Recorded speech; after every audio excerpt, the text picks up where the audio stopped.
皆さんこんにちは。こうチャンネルのこうちゃんです。はい、今回はいつも自分がタイピング練習をするときに使っているパソコンとは別のパソコンで、タイピング練習5分間すると文字数は伸びるのか、また文字数は逆に減ってしまうのかということをちょっと比較してみたいと、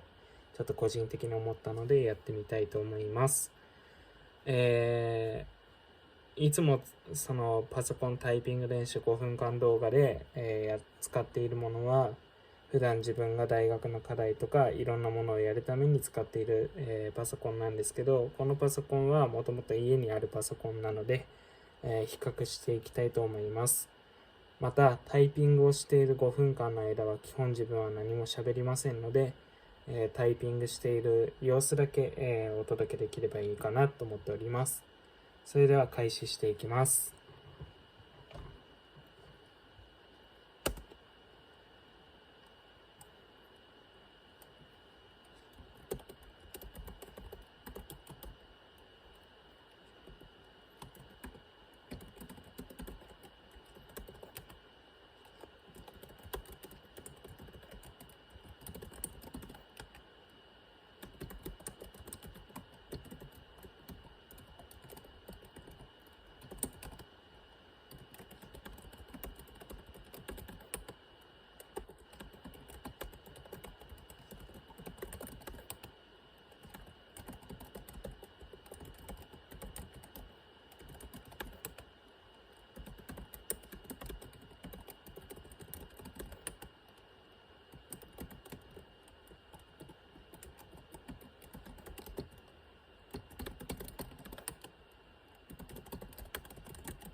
はい、今タイピングが終わりました。5分間で打てた文字数は726文字でした。